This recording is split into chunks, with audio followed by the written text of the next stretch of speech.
Child Fund mi nga xamee ni moom it ba mu jotee financement bi fédération yi nekk ci Sénégal bari nañu waaye dafa noonu Thiès la koy tàmbalee Thiès indi ko Mekhe village kon foofu mu jaar yépp dafa baax ñu fàttali ko pour xam ñun suñu sas waaye ñu ngi dem nag ci évaluation ndax mënuloo liggéey ba pare xayma sa bopp loolu moo tax nag ñu ne lii ñuy def dinañ ko xayma ci biir gox bi dinañ ko xayma ci biir réew mi ndax Child Fund ñëw na fi indi ay expert am ñu nekk fekk président comité de gestion waaye dinañ ko xayma tamit ci biir Sénégal yépp loolu moo waral xam naa télévision yi fi nekk ndax liggéey tamit bu ñu la ko santee waroo koo nëbb loo moomul askan bi yëpp moom ko dañ ko war a wan ñi ñu ko bokkal ñëpp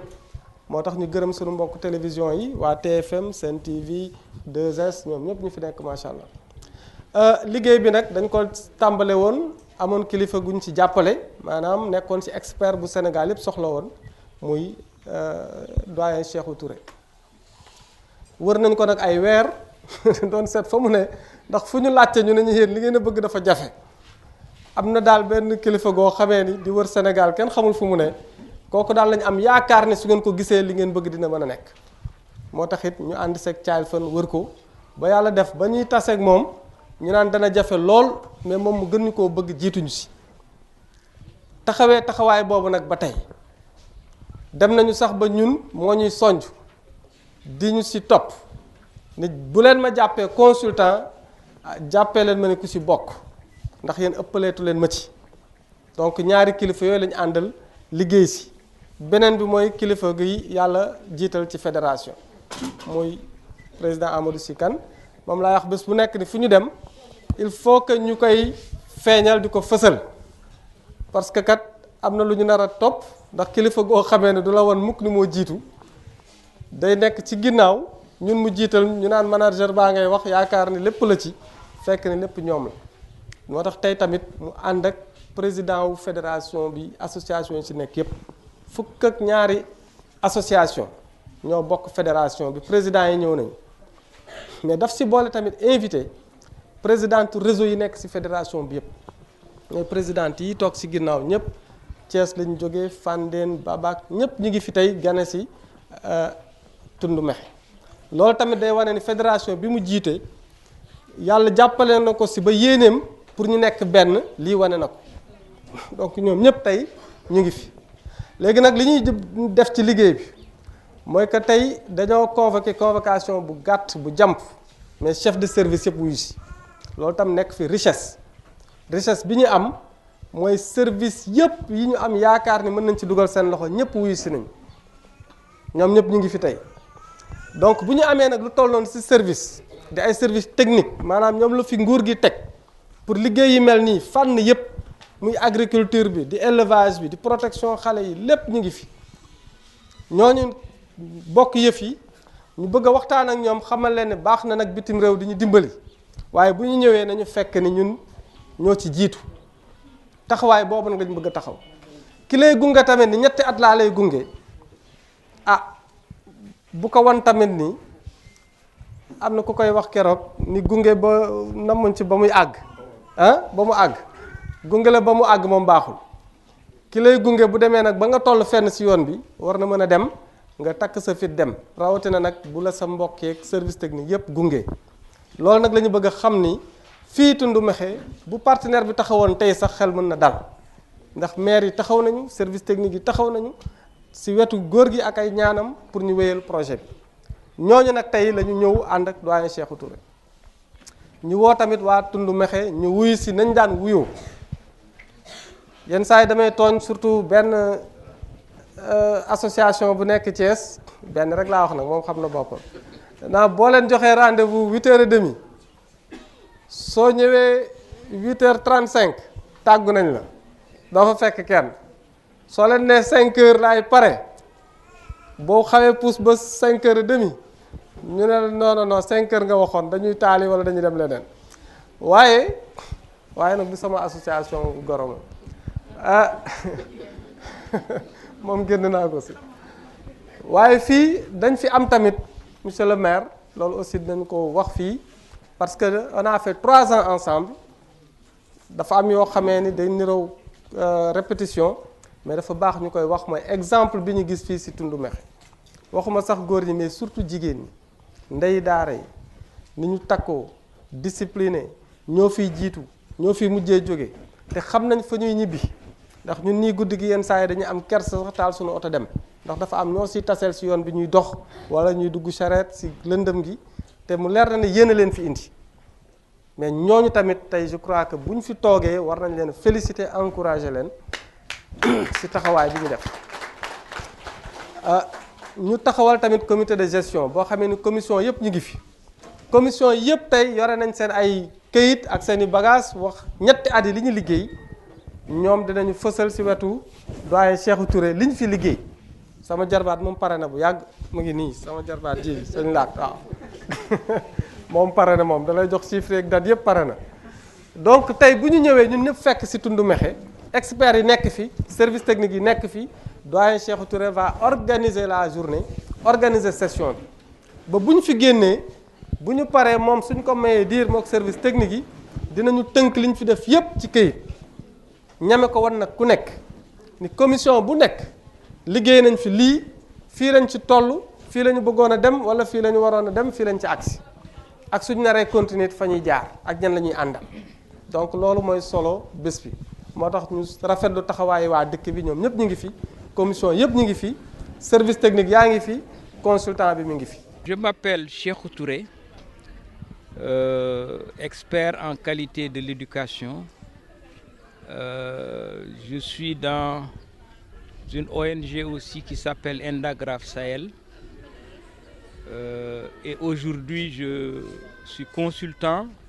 de Kadior Djankhen financé par Child Fund. Les Dara sont entrés au Sénégal depuis le XIe siècle, ça fait 900 ans, par un souverain soninké, Wardjabi Ndiaye. Et ça fait 900 ans qu'on a les Dara, mais il y a eu un retard dans l'articulation entre les Dara et le système éducatif officiel, surtout que pendant la colonisation, le colon est allé jusqu'à demander que tout marabout qui veut ouvrir un Dara demande une autorisation du gouverneur sur la base d'un certain nombre de critères. Mais ça n'a pas arrêté l'expansion des Dara. Et il faut dire que aujourd'hui, on se rend compte que les Dara évoluent selon une croissance exponentielle. Parce que selon la Fédération nationale des associations de maîtres coraniques, nous avons aujourd'hui 720 associations qui se retrouvent dans la fédération et nous avons, selon eux toujours, 16 850 Dara. Et l'État d'ailleurs s'apprête à recenser de manière exhaustive l'ensemble des Dara du Sénégal, étant entendu que si les enfants qui sont les Dara ne sont pas dans le système éducatif, il va être difficile que, comme c'était prévu en 1990, d'arriver à une scolarisation universelle, éducation pour tous et tout au long de la vie. D'ici 2050, on n'atteindra jamais cet objectif. C'est pourquoi la loi 2004-37 a introduit l'éducation religieuse à titre optionnel, puisque nous n'avons pas une seule religion au Sénégal, mais tous les musulmans peuvent aujourd'hui normalement demander à ce qu'on leur dispense des cours en éducation religieuse islamique, et les chrétiens aussi, à titre optionnel, peuvent demander à ce qu'on dispense à leurs enfants des cours en éducation religieuse chrétienne. Maintenant, ça veut dire quoi? Ça veut dire que, comme c'est prévu par une étude qui a été faite par Mamoudou Ndoye et Amadou Wade Diagne sur la demande de l'État, l'éducation de base de 10 ans intègre et articule l'ensemble des types d'éducation tels que les Dara, les écoles communautaires de base, même la formation pré-professionnelle pour que justement le système ne soit plus dispersé, mais qu'il y ait une harmonisation des offres éducatives et que ce soit le socle de base de la formation de nos enfants. Une étude a été faite sur quel type de dara au Sénégal par la direction de l'alphabétisation et des langues nationales appuyée par l'UNICEF au niveau de 80 dara qui devaient introduire le programme, le trilinguisme, c'est-à-dire la langue nationale, l'arabe et le français, dans les dara, dans 80 dara. Et c'est une expérience où quand même on a pu apprendre énormément de choses, mais l'étude avait préconisé que non seulement il fallait faire entrer 3 langues à l'école, la langue nationale, l'arabe et le français, parce que c'est ça qui correspondait un peu à la vision que les gens avaient donnée, mais aussi à partir du collège, introduire la formation professionnelle. Parce que aujourd'hui, nous avons des docteurs chômeurs qui sortent de l'université, ils ont le doctorat, ils chôment. Ça veut dire que le modèle éducatif actuel doit être amélioré, refondé même. Et de ce point de vue-là, vous voyez que la vision du Dara, du modèle Dara, tel que dans le cadre de la modernisation des Dara, devrait pouvoir permettre de mener des activités intramuros théoriques et des activités extramuros. Parce que c'est en situation, dans l'élevage, dans le maraîchage, qu'on peut préparer les enfants à des emplois futurs plutôt que de sortir avec des doctorats et ne pas pouvoir trouver un emploi. Donc, une réponse positive à ta question, le fait qu'on ait de l'élevage, qu'on ait du maraîchage, qu'on ait toutes sortes d'activités extramuros dans l'enceinte du Dara, non seulement leur permet de connaître leur religion, et puisque c'est un programme qui réunit l'ensemble des composantes du curriculum officiel, donc qui fait dans le programme il y a mathématiques, il y a langue et communication, il y a éducation au développement durable, il y a éducation artistique et physique. Donc après cette formation, les enfants doivent sortir et pratiquer dans le milieu, parce que c'est ça qui les prépare bien à la vie. Parce que Durkheim disait bien que éduquer, c'est apprendre, préparer l'enfant à la vie. C'est l'ensemble des influences exercées par les générations adultes sur les générations qui ne sont pas encore mûres pour les préparer à la vie. Ce n'est pas préparer à l'université, mais c'est préparer à la vie. Parce que même l'université devrait être tout juste un moyen pour préparer à la vie, pour préparer à l'emploi. On voit que le système LMD avec lequel on essaie de corriger ça ne marche pas encore très bien. Mais je crois qu'à partir de ce Dara de Mekhe, financé par Child Fund et aujourd'hui porté par Kadior Diankhen, qui est une fédération qui travaille avec les communautés, avec ce Dara-là, nous pouvons déjà avoir le type de Sénégalais dont parlent les assises nationales de l'éducation et de formation. C'est un type de Sénégalais citoyen qui se respecte, qui respecte les autres, qui respecte le patrimoine commun, mais éduqué, c'est-à-dire enraciné dans ses valeurs traditionnelles et religieuses,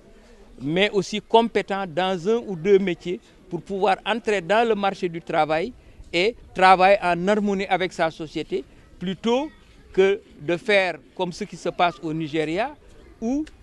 on a 2 écoles qui s'affrontent, c'est-à-dire l'école de Boko Haram et l'école occidentale, alors que nous devons avoir notre école sénégalaise. Parce que c'est l'école sénégalaise qui répond aux besoins des Sénégalais et qui devrait pouvoir permettre de réaliser tout ce qui est dit dans le PSE. Je citerai 2 choses. D'abord, le roi Gouran, un anthropologue, qui dit « On n'invente jamais des outils pour une finalité qu'on ne connaît pas ». Si on introduit l'informatique à l'école et avant de l'introduire, on définit une finalité, à quoi ça doit servir, je crois que le danger peut être écarté. Parce qu'au fond, l'outil ne vaut que par l'artisan. Donc, il faut qu'on forme les enfants à l'informatique pour les ouvrir au monde. Mais on devrait pouvoir leur dire quels sont les avantages de l'informatique et quels sont les dangers de l'informatique. Parce qu'il y a à la fois des avantages et des dangers. maa ngi tudd Cheikhou Touré sama xam-xam dafa màcc ci wàllu yar nit ak tàggat ko. maa ngi liggéey ci benn kuréel bu ñuy wax Indagraf Sahel fële ci Dakar Grand Yoff. waaye fii li ma fi indi mooy que Kajoor Jànqeen ak Child Fund dañ ma jël comme consultant pour que ma gunge leen ci modéliser pour ne pas dire moderniser daara bi nga xamee ne moo nekk fii nga xamee ne alxuraan lañ doon jàng mais léegi suñu programme dafa am maanaam ñetti làkk làkk yi xale yi nàmp ci seen fi ñu dëkk parce que loolu day tax ñu xam li leen wër lan la day yombal seen jàng yeneen làkk te it day tax ñu xam seen cosaan ak baax yi ci nekk français aussi parce que ñun français mooy suñu langue officielle donc wolof bi day ak bépp langue nationale day yombal njàngum français yi mi mais aussi arabe parce que Sénégal ñi ci ëpp ci wàllu diine ay jullit lañu donc wër nañu mën a jàng seen diine xam ko loolu nag bu fekkente ne dañ ko indi fii ci daara bi nekkul ne dañu beru parce que tey inspecteur bi yor éducation mi ngi fi programme officiel bi lu moom la ñu jël tëggaat ko ba nga xamee ne day am ay jamono yoo xamee ne dañuy jàng programme bi ci wolof après jàng ko ci français te loolu dinañ ci jàng wax ak lire ak maanaam lépp loo xamee ne dafa jëm ci communication weccee ci wàllu xalaat waaye dinañ def jàng aussi xayma muy mathématique dinañ jàng li ñuy wax éducation au développement durable muy li nga xamante ne mooy histoire di géographie di initiation scientifique et technologique di vivre ensemble nan nga mën a dëkkeek nit ñi di découvrir son milieu découverte du milieu parce que ce milieu da nga ko war a xam pour pouvoir le transformer donc loolu daal mooy li nga xamante ne moom lañ fiy def nga xamee ne nag dañu bëgg bu modèle bi baaxee sorti ñu wasaare ko ci réew mi wasaare ko même ci sous-région bi waaw daara yàgg na Sénégal parce que am na fi juróom-ñeenti téeméeri at waaye li tax mu xawoon tardé ci dugg ci biir kuréel bi nga xamee ne moom mooy yor jàng ci Sénégal mooy que avant suñu indépendance ku mel ne Faidherbe nga xamee ne daara yi dafa gisoo woon ne day wujje ak ñoom école bi ñu indi dafa mujj di leen dugal ci ay texte di leen wax ne que lay ubbi daara na nga ñëw demander ma autorisation waaye loolu teewul daara yi gën a bare teewul suñu mag ñu baax ñi bi ñu fi ñëwee ñu yaatal daara ba nga xam ne tey daara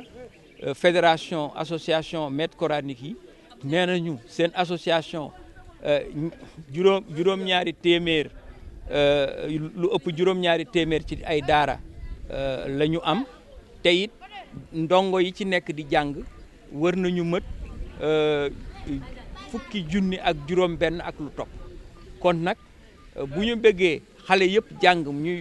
muy li ñuy wax scolarisation universelle il faut ñu xajal daara yi ci biir kuréel bi yor maanaam njàng mi te sax bañ ko def ay pàcc parce que mën nañ am modèle bu mel ne bii nga xamee ne xale bi day boole jàng diineem di jàng xam-xam lépp li nekk ci beneen école bi mu di ko jàng te du ko wàññi dara ba pare mu yaatal ci njàngam langue nationale parce que langue nationale mooy gën a yombal xale yi li ñuy jàng. waaw loolu jàngat nañ ci parce que man mii ngay gis maa ne woon président commission assise nationale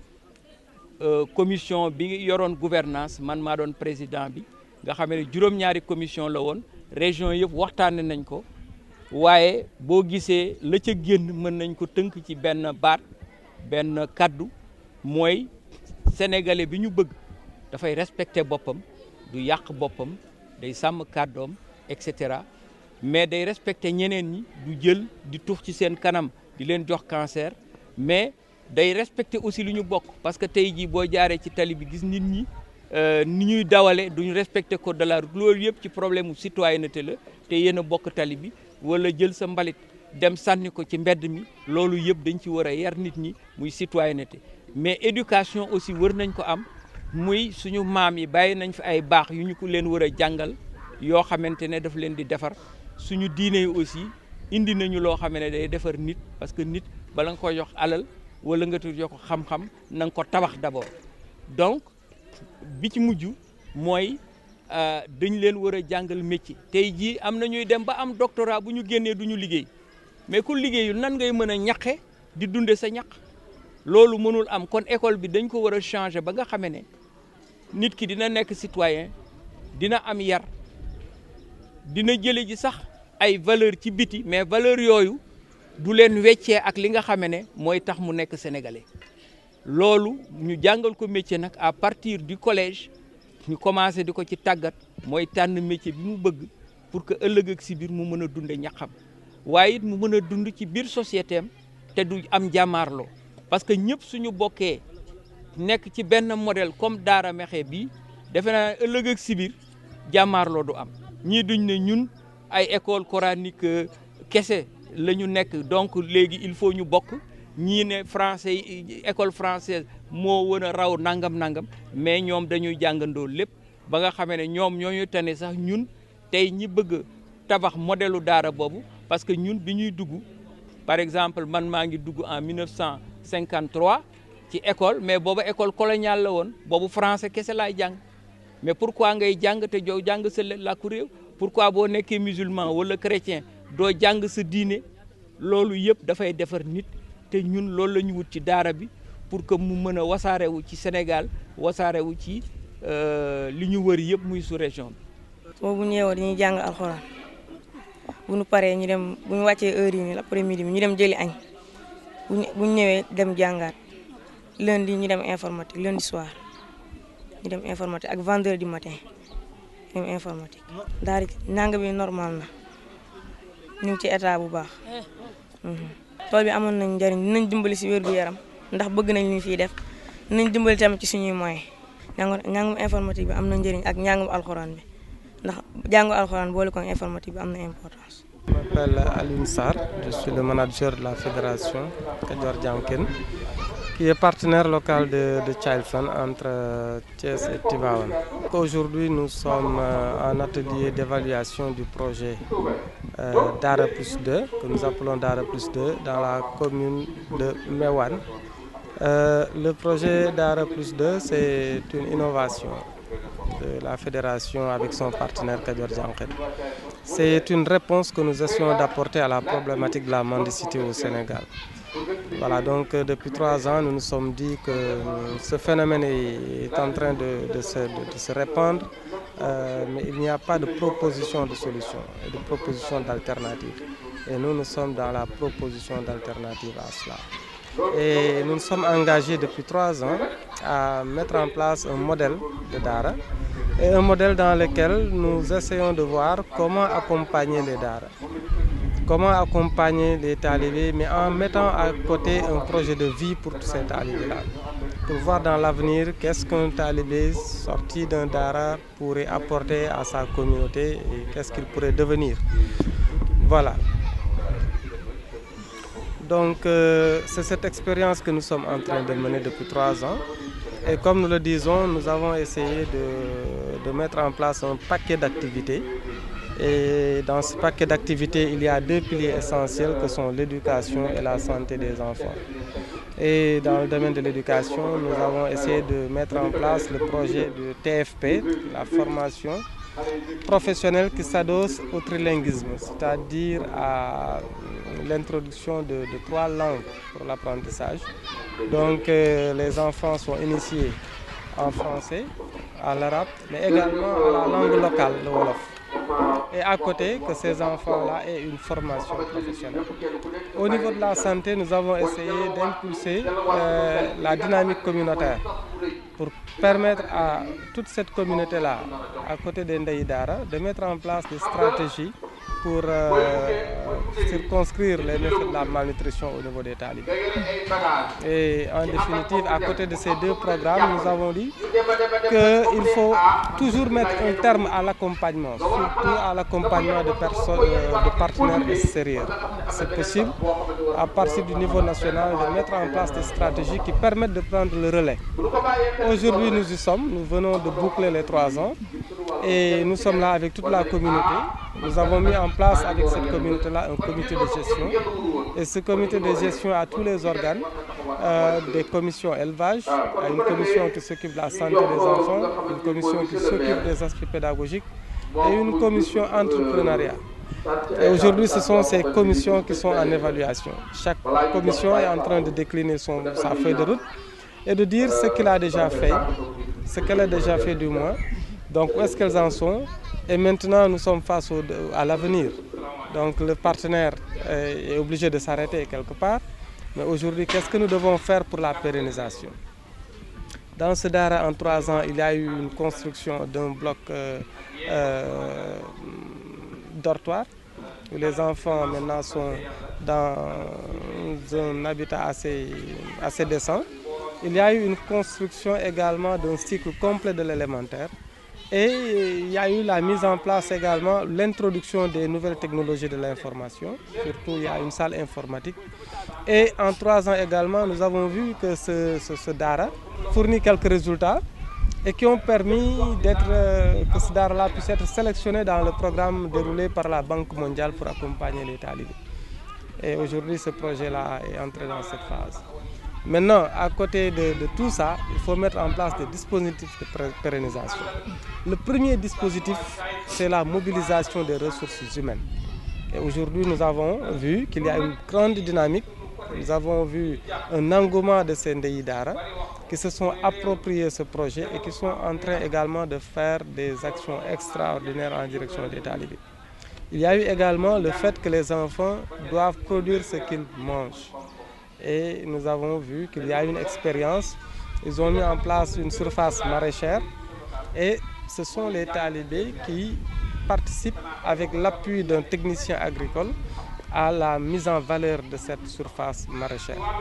Et actuellement, ils sont en train de s'alimenter à partir de cela, mais également, c'est une surface maraîchère qui produit de l'argent parce qu'ils vendent les produits et qui sont gérés dans le comité de gestion. Ils ont bénéficié de 2 puits qui sont forés et qui sont alimentés par l'énergie solaire. Et l'énergie solaire aussi est largement introduite ici. Et ça également, c'est un aspect important de la pérennisation pour que le Dara puisse prendre en charge l'éclairage et l'utilisation de l'énergie. Et il y a également l'introduction de l'élevage. À côté du jardin,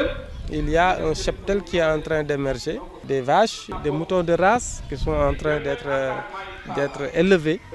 par les talibés et qui aujourd'hui sont en train de permettre à ce Dara d'avoir les moyens de faire face à l'avenir. Vous savez, ce Dara, nous l'avons trouvé avec comme seul souteneur le Serigne Dara. Et c'est à l'instar de la majorité des Dara dans ce pays. Ces Dara tournent autour d'un marabout ou d'une personne, mais qui n'a pas tout le temps les moyens de prendre en charge tous les talibés qui sont autour de lui. Et ces Serigne Dara, pour la plupart, n'ont aucun soutien. Ça également, il faudrait insister sur cela. C'est bien de taper sur les talibés, de taper sur la mendicité, de dire que les enfants ne doivent pas faire la rue, mais est-ce qu'on s'est approché des Dara pour voir comment cela fonctionne? Et vous voyez souvent, excusez-moi, il faut dire les mots tels qu'ils sont, on peut avoir des parents irresponsables. Je ne me mets pas à la place des Serigne Dara, mais si vous voyez quelqu'un qui envoie son enfant de moins de 10 ans dans un Dara à plusieurs centaines de kilomètres et qui n'a aucun moyen d'accompagnement pour permettre à cet enfant-là de vivre ou de manger, mais que ce Serigne Dara-là doivent se débrouiller, mais qu'on ne s'offusque pas de voir tous ces enfants-là dans la rue en train de tendre la main ou bien de tendre le pouls. Et nous nous sommes dit, il faut venir voir. Nous sommes venus voir, nous avons trouvé un Serigne Dara très brave et nous nous sommes dit qu'il faudrait essayer de l'accompagner parce que nous, notre spécialité, c'est l'accompagnement communautaire. Mais nous avons vu également des Ndeyi Dara assez bien organisés. Nous avons renforcé ce dispositif. Aujourd'hui, c'est un système simple de parrainage. chaque ndey daara parraine un talibé.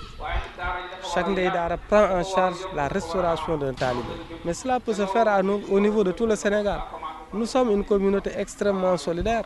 Mais si chacun pense qu'il faudrait donner une poignée de riz au talibé, ça ne résoudra pas le problème. Il faudrait carrément prendre ces enfants-là comme nos propres enfants et les habiller comme nos enfants, leur donner à manger comme nos enfants et le problème est réglé.